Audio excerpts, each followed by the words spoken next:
It is the Michigan Football Report. I am your host, James Yoder. Want to try something that we haven't done in a while. Build the show's community, not just here on YouTube or Rumble, of course. How about over on Twitter? So go ahead and give me the full link, your Twitter link. So use the whole http www.twitter.com/ your Twitter handle. Put it down in the comments. I'll put this as the pinned comment, so just kind of reply. I'll put mine down there. I'm going to follow the first 10 people who put their Twitter account down there. I'm going to hit you up with a follow as long as you follow me first. So make sure you follow me before you put it down there. If not, totally snubbing you. And then I will put out a tweet giving shout-outs to those 10 people. And then on a show next week, give some attribution here. Put your Twitter handle up on the screen. So go ahead, follow me at James Yoder, of course, and then comment your Twitter account down below in the comments down on this show. All right, let's jump into it, folks. It is my Michigan football mailbag. It's Easter weekend. We're going to talk a lot about what to expect from this program. I took your questions in the YouTube community last week, and now I think we actually have 3 or 4 shows out of it because we got 80 or so comments. So let's jump into the first one coming in from Micah. Are there any transfers that can come in and make a difference? Because Michigan lost a lot of guys, right? Could have 6, 7 guys drafted this year. Probably had a few guys, Vincent Gray, Chris Hinton, and some others that probably shouldn't have gone to the NFL, but nevertheless they did. And I think there's one guy out there who visited a few weeks ago that could be potential starter, but more like a 6th or 5th defensive lineman to contribute there, and his name is Cam Goode. He's played 4 years, 2 different colleges. The last 3 he's been at UCF. Good friends from, I'll talk about that in a second though, good friends with one of Michigan's star players from high school, but started a bunch of games at UCF, has had some good stats, and visited Michigan about 10 days ago or so, and there's a lot of reports that his parents and his family was seen at the airport just decked out in Michigan gear. Blake Corum said on another show that I won't plug, no free ads here, but said a couple weeks ago that Goode is his close friend from high school. They both grew up in the D.C., Baltimore area, and this is before the visit, and said, hey, I expect him to be part of our team next season. I think Goode is trying to make a jump up to Power 5, a top 10 program like Michigan, get a little more exposure so he, a year from now, can go to the NFL draft. Look, work for Michael Dana, right?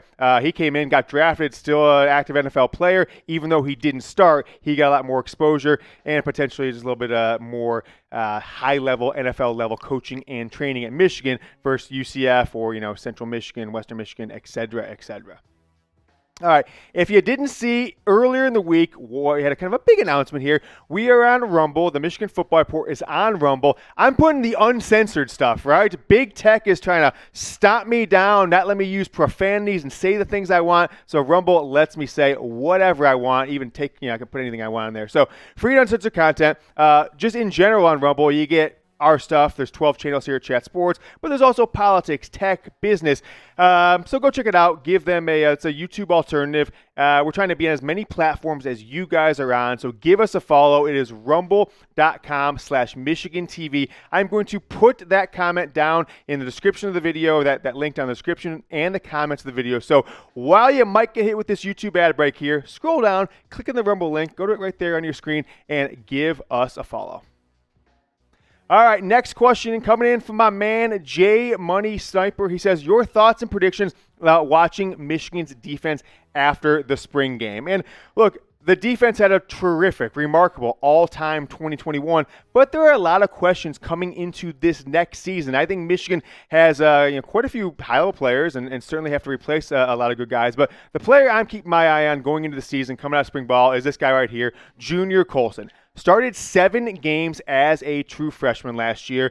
Was really behind Nakai Hill-Green and some others early on in the season. But once he started getting the field in the out-of-conference games and then in the Big Ten, it was clear he might have been one of Michigan's 5 or 6 most talented players on the defense last year. And that includes 3 guys who potentially could be first-round picks in Hutchinson, Ajabo, and of course, Daxton Hill. So Junior Colson is the guy I'm keeping my eye out on, coming out of spring ball into the fall. Going to talk about this more in a second, but I want to know from you guys before I dive a little more in the defense. I want you to go down in the comments and name one player on defense that you expect to step up in 2022? Kind of think about like Devin Bush 2017 explosion. You know, a guy who was last year was getting some backup role, some special team stuff, and then you knew from game one in 2017, wow, this Devin Bush, this guy is a superstar. I'm expecting kind of that explosion from Junior Colson, but I want to know what you guys think.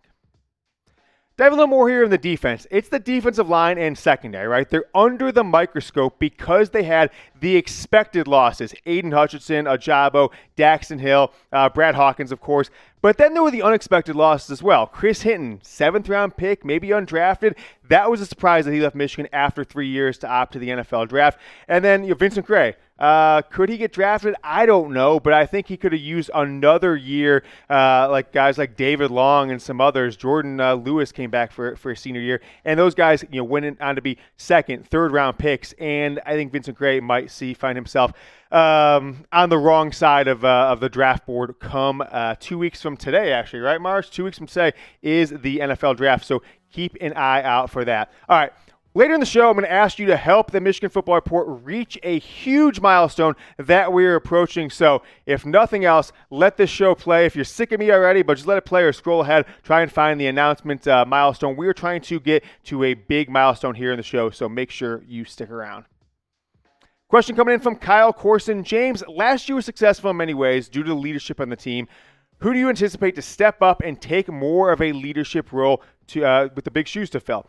All right, I've kind of thought about this a lot, and I don't think it always has to be senior. So here are my 4 guys I think are the leaders on this team going into 2022. They have to fill the shoes of really Aidan Hutchinson and some others across the board. But I think Hutchinson and Hassan Haskins were the one on offense and defense that really need to be replaced. Now, this is a little offensive slanted because there's more returning big names, talented names on offense. But Ronnie Bell, of course, coming back for his 5th year off the ACL. Cade McNamara, Blake Corum. And then defense, how about Mazi Smith?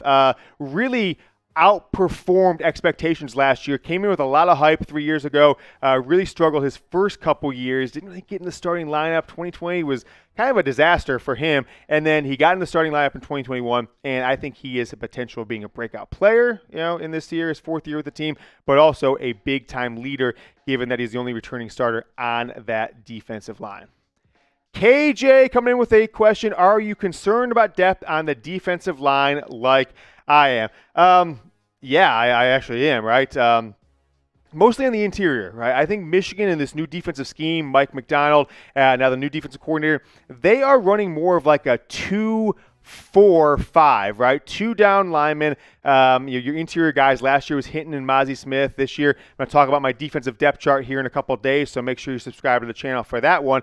But I'm really concerned about the interior because the outside guys, Michigan's defense allows to have true defensive backs or outside linebackers filling those rush end roles. But the interior of the line, that's why Cam Goode might make a big addition to this defensive line. I am concerned about because outside of Mazi Smith, it is completely unproven. And when you lose Ajabo and you lose Hutchinson on the edges, that defensive interior is going to get exposed a little bit more if they are not up for this 2022 season. So we'll see how it plays out. Hopefully you get a transfer like Cam Goode.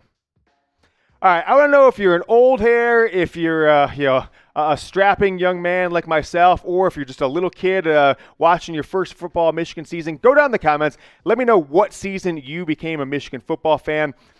I went to a game in the 80s, a few games in the 80s at the stadium. Not going to reveal my age or anything, but I really feel the 1991 season. I remember watching games with Desmond Howard, my dad. I remember there was a big deal around the house with our family, the Ohio State game, the Heisman. So I think 1991 is the year I was conscious that football existed, but want to know from you guys. Go down and comment below.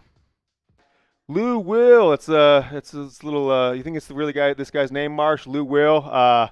Lemon Pepper Lou, a basketball player known for a lot of things, but his love of exotic dancers, I think, is maybe one of them, and chicken wings. So if it's the real Lou Will, welcome to the jungle. Why didn't you bench Shea Patterson after fumbling 5 times in 2 weeks and having his noodle arm exposed? I think he's referring to 2019 when Michigan came out of the gate and struggled on offense under Josh Gass's speed and space. Look, Lou Will, Shea was hurt, okay? I knew at the time, if you watched this show 3 years ago, you would have known. You wouldn't have been a complete sucker watching a guy like Sam Webb give you no information. All right, Shea was hurt. his brother-in-law texted me after that first game against UT, whatever it was. What was the game? Tennessee State, etc. Hey, Shea had some ribs going on, right? Severely bruised ribs. His agent told him, hey, just sit out 6 games, right? Don't hurt your draft stock. He wanted to play, so talk shit about Shea. I'll fight you. Check him out on Saturday, #1 pick in the USFL draft. About to take over the USFL, be in the NFL before too long. But a question for you guys, though. Want to get the community rolling, so dive down there in the comments. There's no limit on how many comments you can make on YouTube, so answer all these questions. Let me know this season, who do you think will be Michigan's starting quarterback? Is it Cade? Is it JJ? Just type Cade or JJ. Question from my guy Lloyd Klein saying, I love James Yoder. This is not a plant. We didn't invent this. Actual comment. You can go to the post I made last week. So appreciate it. The producers say, James, this guy loves you. You got to show him some love. So I love you guys, not just Lloyd, all the viewers of this show. It's been quite a ride. We're going on to our 4th season with the Michigan Football Report here on YouTube in 2022, and it's just grown year over year, and we're going to continue to get this bad boy rolling. Took 39 days off, but that won't ever happen again. Trust me, believe me on that one. I think this is the last question. Then stick around, have the ask. I was going to mention the milestone here in a second. How about keeping 2 more? Yeah. How about keeping the woke shit away from the program? They're probably gonna bleep me on YouTube, so make sure you go watch us on Rumble. That swear word will be allowed. Let's start with that. Look, I took this question because I've seen a lot of people complain about all these things. The Kaepernick situation, the female coach, is it actually good for the program? She has no experience, the grad assistant. I've just made the decision. I've given my opinion on a lot of political things, or semi-political masks and yada yada.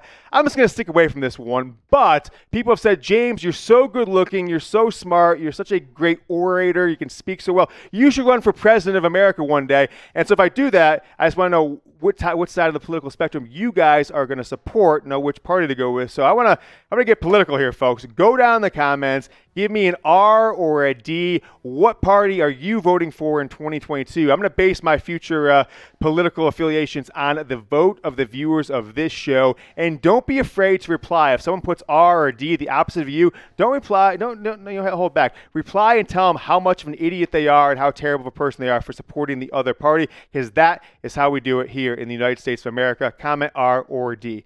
Noah Britton, what game is the toughest and how can we beat them? There's no question here. It's always Ohio State until they become a program that maybe isn't up to Michigan's caliber, and I don't think that's going to happen anytime soon.